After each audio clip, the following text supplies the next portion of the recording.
என்னையா சேது, நான் கேள்விப்பட்டதெல்லாம் உண்மையான அப்பத்தா வீட்டுக்கு வந்த சேதுகிட்ட இந்த விஷயத்தை பற்றி கேட்க ஆமான்னு சொல்லிட்டு இங்கே கோவத்தோட சேது உட்காடுறாங்க.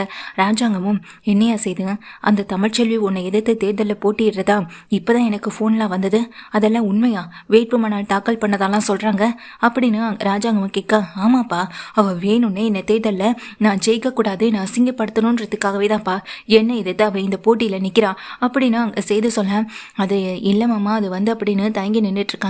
கருப்பும் நடேசனும் என்னையா நடந்துச்சுன்னு சொல்லி கேட்குறப்போ அங்கே கருப்பு சொல்கிறாங்க, நம்ம சேது தான் இங்கே தமிழுக்கிட்ட தேவையில்லாத போய் பிரச்சனை பண்ணிட்டு இருந்தாரு, சேது தான் இப்படியெல்லாம் பண்ணது அப்படின்னு சொல்ல, என்ன கருப்பு சொல்கிறேன்னு அப்பத்தா கேட்க, அடா ஆமாம் அம்மாச்சி, அந்த புள்ள சிவனேன்னு இங்கே காலேஜுக்கு தான் போயிட்டு வந்துட்டு இருந்துச்சு, அந்த பிள்ளைய நடு ரோட்டில் பார்த்து பிரச்சனை பண்ணதே நம்ம சேது தான், அவங்க பிரச்சாரம் பண்ணுறதுக்கு பணம் வாங்கினாதான் எதிர்கட்சியிலேருந்து நமக்கு ஒரு தகவல் கிடைச்சதில்ல, ஆனால் அந்த பிள்ளைய கேட்டால் அப்படிலாம் நாங்கள் எதுவுமே வாங்கவும் இல்லை, அப்படி வந்தவங்களையும் நாங்கள் வெளியே அனுப்பிவிட்டோம்னு சொல்லி தான் அந்த பிள்ளை சொன்னிச்சு.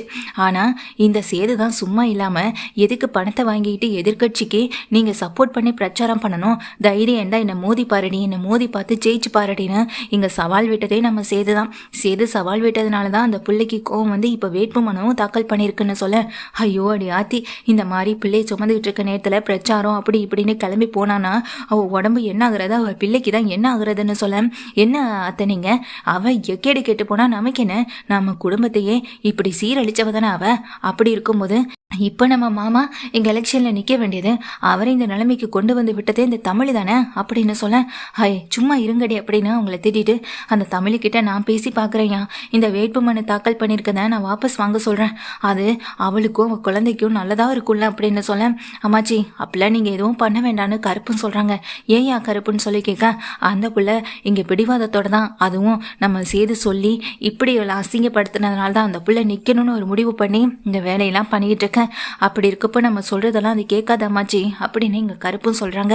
ராஜாங்கமும் இங்கே சேதுவை பார்க்க, ஏயா சேது, எலெக்ஷன் முடிகிற வரையும் தேர்தல் முடிகிற வரையும் அது கொஞ்சம் அமைதியாக இருந்திருக்கலாம்ல அப்படின்னு சொல்ல, என்ன மாமா நீங்கள், நம்ம சேது பேசினதில் என்ன தப்பு இருக்குது, இப்போ என்னமோ சேது பேசினதுனால எலெக்ஷன் நின்று நம்ம பயந்து போகிற மாதிரிலாம் இருக்கு அப்படின்னு ஈஸ்வரி சொல்ல, இவளுங்க வேற நேரம் கெட்ட நேரத்தில் என்ன பேசுறதுன்னு தெரியாமல் எதையாவது பேசிகிட்டு இருக்காங்களேன்னு அங்கே அப்பத்தா கோவத்தோடு நின்றுட்டு இருக்காங்க.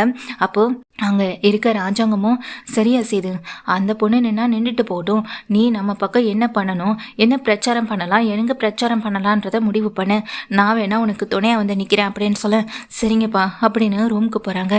பின்னாடியே போன கருப்பும் ரூமில் போய் உட்காந்துருக்க சேதுவை பார்த்துட்டு, ஏய்யா சேது, இந்த விஷயத்தில் நீ கொஞ்சம் அமைதியாக இருந்திருக்கலாம்ல, என்னமோ அந்த பிள்ளை உன் பிள்ளையும் தானே சேர்த்து சுமந்துக்கிட்டு இருக்கு, அந்த பிள்ளைகிட்ட போய் எதுக்காக தேவையில்லாமல் வம்பு பண்ணிக்கிட்டே இருக்கேன், அந்த பிள்ளை ஒதுங்கி போனாலும் நீ அந்த பிள்ளை ஒதுங்கி போக விட மாட்டேன்னு சொல்லிட்டு கேட்குறாங்க. எங்கள் அப்பாவை இவ்வளோ தூரம் பிரச்சனையில் கொண்டு போய் விட்டு அவளை எப்படி என்னால் பார்த்துட்டு அமைதியாக இருக்க முடியும், நான் எப்படி ஒதுங்கி போக முடியும், அதனால தான் அப்படின்னு சொல்கிறாங்க. இப்போ என்னமோ நீ பயப்படுற மாதிரில எனக்கு தெரியுதுன்னு கருப்பு கேட்க, மாமா நான் எதுக்கு பயப்பட போகிறேன், அதுவும் அவளை பார்த்து எனக்கு இருக்க செல்வாக்குக்கு என்னால் ஜெயிச்சிட முடியும், அவளால் எப்படி இந்த எலெக்ஷனில் நின்று ஜெயிக்கிறான்னு நானும் பார்க்க தானே போகிறேன், அவளால் இந்த எலெக்ஷனில் நின்று ஜெயிக்கவும் முடியாது, எதுவுமே பண்ண முடியாதுன்னு சொல்ல ஈஸ்வரி வராங்க. கருப்பு கீழே மாமா கூப்பிட்றாரு அப்படின்னு சொல்லிட்டு கருப்பு கீழே அனுப்பி விடுறேன். ஈஸ்வரி, சித்ரா, தாமரை 3 பேரும், சித்ரா ஐஸ்வர்யா 3 பேரும் வந்து நிற்கிறாங்க. அப்போ கேட்குறாங்க ஈஸ்வரி இங்கே சேதுக்கிட்ட, ஏயா சேது உனக்கு ஏதாவது பயமாக இருக்கா அப்படின்னு சொல்லி கேட்க, என்ன சின்னம்மா நீங்கள், நான் எதுக்கு பயப்பட போகிறேன்னு சொல்ல, இல்லையா சேது, அந்த தமிழை நினச்சி உனக்கு ஏதாவது வருத்தம் ஏதாவது பயம் ஏதாவது இருக்கா, ஏன்னா அந்த தமிழ் இந்த எலெக்ஷனில் நின்றுட்டாலே அவளுக்கு ஓட்டு அதிக வாக்கு விழுந்துரும்னு நினைக்கிறியா, ஏன்னா நடந்த பிரச்சனையை குறி ஏதாவது ஓட்டு சேகரிக்கிறேன்னு சொல்லிட்டு கிளம்பிட்டானா அப்படின்னு சொல்லும்போது, அப்படிலாம் நடக்கிறதுக்கு வாய்ப்பே இல்லை சின்னம்மா அப்படின்னு சொல்கிறாங்க. ஐயா சேது, அப்படிலாம் நம்ம சாதாரணமாக இறந்துடக்கூடாது, அவன் இந்த எலெக்ஷனில் நின்று ஜெயிச்சிடக்கூடாது, அதுக்கு நீதான் ஏதாவது ஒரு வழி பண்ணணும், ஒன்று அவன் இந்த வேட்பு மனுவை வாபஸ் வாங்கணும், அதுக்கு ஏதாவது ஒரு வழி இருக்கான்னு யோசியா அப்படின்னு சொல்லிடுறாங்க. இதை கேட்ட உடனே சேதுவும் வந்துட்டு யோசனை பண்ணிட்டு இருக்காங்க. வெளியே வந்ததுக்கு பிறகு இங்கே ஈஸ்வரி, சித்ரா, ஐஸ்வர்யா 3 பேரும், அம்மா இப்போ நாம் என்னம்மா பண்ண போகிறோம்னு சொல்லி கேட்க, அடியே இந்த சேது யோசிக்கிறனோ ஒரு பக்கம், அவன் என்ன யோசிக்கிறானோ, ஆனால் அதை விட நான் பயங்கரமான ஒரு யோசனை வச்சுருக்கேன்னு சொல்ல, என்னம்மா அப்படின்னு கேட்குறாங்க. அது ஒன்றும் இல்லடி, நம்ம வீட்டில் அது ஒன்றும் இல்லடி, இந்த தமிழ் இந்த எலெக்ஷனில் நிற்கிறேன்னு வேட்புமனு தாக்கல் பண்ணி பிரச்சாரமும் பண்ண ஆரம்பிச்சிட்டான். இன்னொரு பக்கம் சேது, இந்த பக்கம் தமிழ்ச்செல்விக்கு ஒரு பிரச்சனையை கொடுத்து அது சேது தான் பண்ணான்னு அவனை நம்ப வச்சுட்டா போதும்.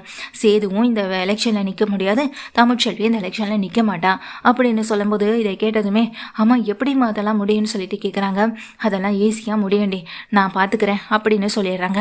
இப்போ என்ன பண்ணுறாங்கன்னா, நீ போய் சேதுவுடைய ஃபோனை எடுத்துகிட்டு வான்னு சொல்லிட்டு சேதுவுடைய ஃபோனை எடுத்துகிட்டு வர சொல்லிடுறாங்க. சித்ரா எடுத்துகிட்டு வந்து கொடுக்க அதை தான் இங்கே செல்லப்பாண்டியோடைய நம்பருக்கு வந்துட்டு கால் பண்ணுறாங்க சேதுவும். ஹலோ, நான் தான் பேசுகிறேன், உங்ககிட்ட கொஞ்சம் தனியாக பேசணும் வாங்கன்னு சொல்லிட்டு இங்கே செல்லப்பாண்டியை சேதுவுடைய குரலில் ஐஸ்வர்யா தான் பேசுகிறாங்க. செல்லப்பாண்டிகிட்டையும் பேசினதுக்கு பிறகு மாப்பிள்ளை இதுக்கு இந்த நேரத்தில் நம்மளை ஃபோன் பண்ணி தனியாக வர சொல்கிறாரு, நாம் தனியாக போய் என்ன பண்ணுறது? மாப்பிள்ளை என்ன பேசுறதுக்காக நம்மளை வர சொல்கிறாருன்னு தெரியலையே. நம்ம தமிழ் எலெக்ஷனில் நின்று பிரச்சாரம் பண்ண ஆரம்பிச்சிட்டாலே ஒருவேளை அது விஷயமா ஏதாவது பேசுகிறதுக்கு வர சொல்லுவாரா, என்ன எதுன்னு புரியலையேன்னு நினச்சிட்டு நின்றுட்டே இருக்காங்க. அப்போ வசந்தி வரவங்க இங்கே செல்லப்பாண்டியை பார்த்து கேட்குறாங்க. செல்லப்பாண்டி வந்துட்டு மாப்பிள்ளை தான் ஃபோன் பண்ணார், இது முக்கியமான விஷயம் பேசணும், கொஞ்சம் தனியாக வாங்கன்னு சொல்லி கூப்பிட்ருக்காருன்னு சொல்ல, உங்களை எதுக்குங்க இந்த நேரத்தில் தனியாக கூப்பிடணும் நாங்கள் வசந்தி கேட்க, எனக்கு தெரியலை, ஒருவேளை தமிழ் விஷயமா பேசுகிறதுக்காக இருக்குமோன்னு தோணுது, ஏதாவது நல்லது நடந்தால் சந்தோஷம் தானே வசந்தி, நான் என்ன எதுன்னு போய் பார்த்துட்டு வரேன்னு சொல்லிட்டு செல்லப்பாண்டி கிளம்பிடுறாங்க. அந்த நேரத்தில் தான் இங்கே நீதிமான், அதாவது இங்கே ஏற்கனவே ஆடெல்லாம் செட் பண்ணி வச்சுருப்பாங்க இந்த ஈஸ்வரி. நீதிமான் வந்துட்டு என்னதான் ஜெயிலில் இருந்தாலும் அவங்களுக்கு சம்மந்தப்பட்ட ஆட்கள் மூலமாக செல்லப்பாண்டியை வந்துட்டு வெட்டணும் அப்படின்ற முடிவில் இருக்காங்க. அதுக்கேற்றது போல தான் இங்கே முகமூடியெல்லாம் அணிஞ்சிட்டு இருக்கா பல பேர் இங்கே வந்து செல்லப்பாண்டியை வெட்டி போடவும் செஞ்சிடறாங்க.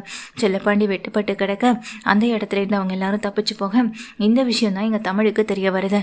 செல்லப்பாண்டியை யாரோ அறிவாளால் வெட்டிட்டாங்க அப்படின்ற விஷயம் தமிழுக்கு தெரிஞ்சதுமே தமிழால் இதை தாங்கிக்கவே முடியலை. தமிழுக்கு பயங்கரமான ஒரு பதட்டமும் வந்துடுது. இதெல்லாம் யார் பண்ணதுன்னு, என்ன பண்ணாங்க, எதுக்காக பண்ணாங்கன்னு எதுவுமே தெரியலே நினச்சிட்டு இருக்காங்க இங்கே தமிழ்ச்செல்வி நேராக ஹாஸ்பிட்டலுக்கு போகிறாங்க. அப்பா வந்துட்டு அங்கே ஆப்ரேஷன்லாம் போயிட்டுருக்கு, எல்லாமே நடந்துகிட்டு இருக்கு. அப்போ வந்துட்டு அப்பாவை போய் பார்த்துட்டு கேட்குறாங்க, அப்பா இப்பெல்லாம் நடந்தது எதனாலப்பா நீங்கள் இங்கே வந்தீங்கன்னு சொல்லிட்டு கேட்குறாங்க. வசந்தி மூலமாக தான் தமிழ்ச்செல்விக்கு உண்மையே தெரிய வருது. இங்கே சேது கூப்பிட்டு தான் இதெல்லாம் போனார், அப்போ என்ன நடந்துச்சுன்னு எதுவுமே தெரியலைன்னு வசந்தி சொன்னதுக்கு பிறகு தான் தமிழுக்கே தெரிய வருது. அப்போது இந்த எலெக்ஷனில் நான் நிற்கக்கூடாதுன்னு அதை பற்றி பேசுகிறதுக்காக அப்பாவை அவர் கூப்பிட்ருக்கணும். அப்பா இதுக்கு இங்கே ஒழுங்காக சரியான பதிலை சொல்லாமல் இருந்ததுனால வாக்குவாதம் ஆய்ந்திருக்கணும். அந்த கோபத்தில் அவர் அறிவாளால் வெட்டக்கூடியவர் தானே, ஏற்கனவே கட்டின பொண்டாட்டின்னு கூட பார்க்காம என்ன ஏற்கனவே அறிவாளால் வெட்ட ஓடி வந்தவர் தானே அப்படின்னு இங்கே தமிழ்ச்செல்வி அந்த முடிவுக்கு வந்துடுறாங்க. சும்மா விடமாட்டேன், இதை நான் சும்மாவே விட மாட்டேன், அவர் மேலே நான் கம்ப்ளைண்ட் கொடுக்க தான் போகிறேன். எங்கள் அப்பாவுக்கு இப்படிப்பட்ட ஒரு அநியாயத்தை அழிச்சு அவருக்கு சட்டப்படி தண்டனையை நான் வாங்கி கொடுக்க தான் போகிறேன்னு தமிழ் முடிவு பண்ணிடுறாங்க. தமிழ் வீட்டிலேருந்து கிளம்புற அந்த நேரத்தில் தான் கருப்பு நேராக தமிழ்ச்செல்வியை பார்க்குறதுக்காக ஓடி வரவும் செய்கிறாங்க. தமிழ்ச்செல்வியை பார்க்க கருப்பு ஓடி வரேன். என்னாச்சுன்னு, நீங்கள் அவருக்கு சப்போர்ட் பண்ணி என்கிட்ட பேசலான்னு வரீங்களா? நான் அவர் மேலே கம்ப்ளைண்ட் கொடுக்காம விட மாட்டேன். அவர் தான் எல்லாத்துக்கும் காரணம்னு எனக்கு தெரியும். அவர் தான் எங்கள் அப்பாவை தனியாக வரவழைச்சிருக்கான்றதும் தெரியும். ஏன்னா சும்மா விட மாட்டேன்னு தமிழ்ச்செல்வி சொல்ல, ஐயோ அம்மாடி கொஞ்சம் அமைதியாக இருமா அப்படின்னு சொல்லிட்டு உடனே கருப்பு என்ன பண்ணுறாங்க, இங்கே ஒரு ஃபோன் எடுக்கிறாங்க. தன்னுடைய ஃபோனை எடுத்து இந்த வீடியோவை காட்டுறாங்க. நீயே பாருமா என்ன நடந்துச்சுன்னு அப்படின்னு சொல்ல, என்னாச்சு அப்படின்னு சொல்லிட்டு பார்க்கவும் செய்கிறாங்க. அந்த ஈஸ்வரி ரூம்குள்ளே வந்ததுலேருந்து சேதுகிட்ட பேசினதுலேருந்து சேது அந்த இடத்த விட்டு வெளியே வந்ததுக்கு பிறகு சேதுவுடைய ஃபோனை அவங்க எடுத்துகிட்டு போனதுலேருந்து எல்லாமே இங்கே கருப்புடைய ஃபோனில் ரெக்கார்ட் ஆகிருக்கு. அதாவது கருப்புக்கிட்ட இங்கே ராஜாங்க சொல்லியிருப்பாங்க, இங்கேருந்து கிளம்பி மேலே ரூமுக்கு போகிறதுக்கு முன்னாடி நீ சேதுவை கொஞ்சம் கூட இருந்து கவனிச்சுக்கும், அந்த புள்ள மேலே இருக்க கோவத்தில் ஏதாவது பண்ணிட போகிறான், அப்புறம் இதனால் பிரச்சனை மட்டும்தான் வரும். பிரச்சனைனா இப்போதைக்கு இங்கே சுயேட்சையாக எம்எல்ஏ போஸ்டிங்க்கு நிற்கிற செய்தி மேலே யார் வேணாலும் என்ன பழைய வேணாலும் போகலான்னு காத்துட்டே இருப்பாங்க. அதுக்கு எந்த வகையிலையும் நீ விட்டுறக்கூடாது. சேதுவுக்கு நான் சொல்லி புரிய வச்சுருக்கேன், இருந்தாலும் நீ கூடவே இருந்து பார்த்துக்கிட்டினா எனக்கு கொஞ்சம் தைரியமாக இருக்கும். அதுக்காக தான் என் கருப்பு சொல்கிறேன்னு சொல்லிட்டு இங்கே சொல்லவும் செஞ்சுருப்பாங்க. இங்கே ராஜாங்கம் அவர் சொன்னதுனாலே என்னமோ இங்கே செய்து தன்னை மீறி எதுவும் செஞ்சிடக்கூடாது, அப்படியே ஏதாவது செய்கிறனாலும் இங்கே இதெல்லாம் ரெக்கார்ட் ஆகட்டும் அப்படின்றதுக்காக தான் நான் இந்த ஃபோனில் வீடியோ ஆன் பண்ணி உள்ளே வந்ததுமே வச்சுட்டேம்மா. அதுக்கப்புறம் தான் அவங்க 3 பேரும் என்கிட்ட வந்து இங்கே மாமா கூப்பிட்றான்னு சொல்லி என்னை கீழே அனுப்பி வச்சாங்க. அதுக்கப்புறம் என்ன பேசினாங்கன்னு எல்லாமே இதில் ரெக்கார்ட் ஆகிருக்குமா அப்படின்னு சொல்லிட்டு இங்கே தமிழ்கிட்ட காட்டுறாங்க. தமிழ்ச்செல்வி அதை பார்த்துட்டு ரொம்ப ஷாக் ஆகுறாங்க. சேதுவுடைய ஃபோன்லேருந்து உனக்கு ஃபோன் வரல, சேதுவுடைய ஃபோனை ரூம்லேருந்து வெளியே எடுத்துகிட்டு போனது இவங்க 3 பேர் தான். அப்போ இவங்க 3 பேர் சம்மந்தப்பட்ட விஷயம் தாம்மா இங்கே நடந்திருக்கணும். நீ கம்ப்ளைண்ட் கொடுக்குறேன்னா இவங்க 3 பேர் மேலேயும் தான் நீ கொடுக்கணும் அப்படின்னு சொல்கிறாங்க. அப்போ தெரியும் உங்கள் அப்பாவை வெட்டினது யாருன்னு அப்படின்னு சொல்லிட்டு எங்கள் செல்லப்பாண்டி சொல்ல இதை கேட்ட தமிழ்ச்செல்வியும் போலீஸ் ஸ்டேஷனுக்கு போகிறாங்க, கம்ப்ளைண்ட் கொடுக்குறாங்க. ஆனால் வீட்டுக்கு போலீஸோட எங்கள் தமிழ்ச்செல்வி வந்து நிற்கவும் செய்ய, என்னையா செய்து பாத்தியா, இவ எவ்வளோ பெரிய முடிவோடு வந்திருக்கா பாத்தியா, உன்னை கைது பண்ணணுன்றதுக்காகவே தான் இவ கூட்டிகிட்டு வந்திருக்கான்னு சொல்ல, ஆமாம் இவங்க அப்பா செல்லப்பாண்டியை வெட்டினதுக்காக நாங்கள் கைது பண்ண வந்திருக்கோன்னு போலீஸ் சொல்லிடுறாங்க. இவங்க அப்பா செல்லப்பாண்டியை நான் எதுவும் செய்யலை அப்படின்னு நாங்கள் சேதுவும் சொல்ல, அதை நாங்கள் முடிவு பண்ணிக்கிறோன்னு அங்கே போலீஸும் சொல்கிறாங்க. இதை பார்த்துட்டு ஈஸ்வரி, சித்ரா அப்புறம் ஐஸ்வர்யா 3 பேரும் சிரித்து சந்தோஷமாக நின்றுட்டு இருக்கேன். இவங்க அப்பாவை கொலை பண்ண முயற்சி பண்ண கேஸ்க்காக நாங்கள் அரெஸ்ட் பண்ணதுக்காக தான் வந்திருக்கோம்.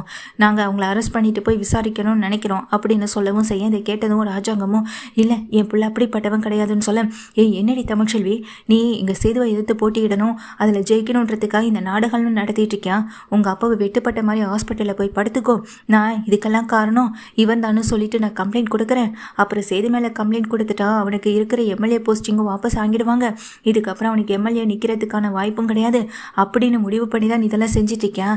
சார் முதல்ல இங்கே தமிழ்ச்செல்வியை நீங்கள் கைது பண்ணுங்க சார் அப்படின்னு சொல்ல, கைது பண்ண வந்தது யாருன்னு இனிமே தான் சொல்ல போகிறேன், அதுக்குள்ளே இதுக்காக அவசரப்படுறீங்கன்னு இன்ஸ்பெக்டர் சொல்லி திட்டவும் செய்கிறாங்க. உடனே ராஜாங்கமும் சரி என் பிள்ளை தப்பு பண்ணியிருக்க மாட்டான் சார் அப்படின்னு சொல்லும்போது, அங்கே நின்றுட்டு இருக்க அப்பத்தான் வந்துட்டு மோகனா அப்பத்தான் 2 பேருமே இங்கே தமிழ்ச்செல்வியை பார்க்க, தமிழ்ச்செல்வி இங்கே போலீஸை பார்க்க, போலீஸ் உடனே இங்கே போங்க அரெஸ்ட் பண்ணுங்க அப்படின்னு சொன்னதும், இங்கே சேது பக்கத்தில் போயிட்டு சேதுக்கு பின்னாடி நின்றுட்டு இருக்க 3 பேரையிலையும் இங்கே விளங்க மாட்டேன். சார் நாங்கள் என்ன சார் பண்ணோம், எதுக்காக சார் எங்களை கைது பண்ணீங்கன்னு சொல்ல, ஏன்னா நடந்த பிரச்சனைக்கு நீங்கள் தான் காரணன்றது முடிவாயிடுச்சு அப்படின்னு சொல்லும்போது தான் வீட்டில் ராஜாங்கம் செய்துன்னு எல்லாருக்குமே எதுவுமே புரியாமல் இருக்கும்போது அந்த வீடியோவை போலீஸே எடுத்து காட்டுறாங்க. போலீஸு காட்டினதுக்கு பிறகு தான் அங்கே இருக்கவங்களுக்கும் இங்கே என்ன நடக்குதுன்ற விஷயம் தெரிய வருது. கருப்பும் போதாததுக்கு உண்மையை வந்து சொல்ல, கருப்பு சொன்ன விஷயத்தை கிட்ட ராஜாங்கம் அதிர்ந்து போக, ஐயா நீங்கள் நைட்டு சொன்னது போல தான் ஐயா, எனக்கும் ஏதோ மனசுக்கு தவறப்பட்டதுனால தான் என் ஃபோனில் வீடியோ ஆன் பண்ணி அந்த ரூமில் வச்சுட்டு வந்தேன்.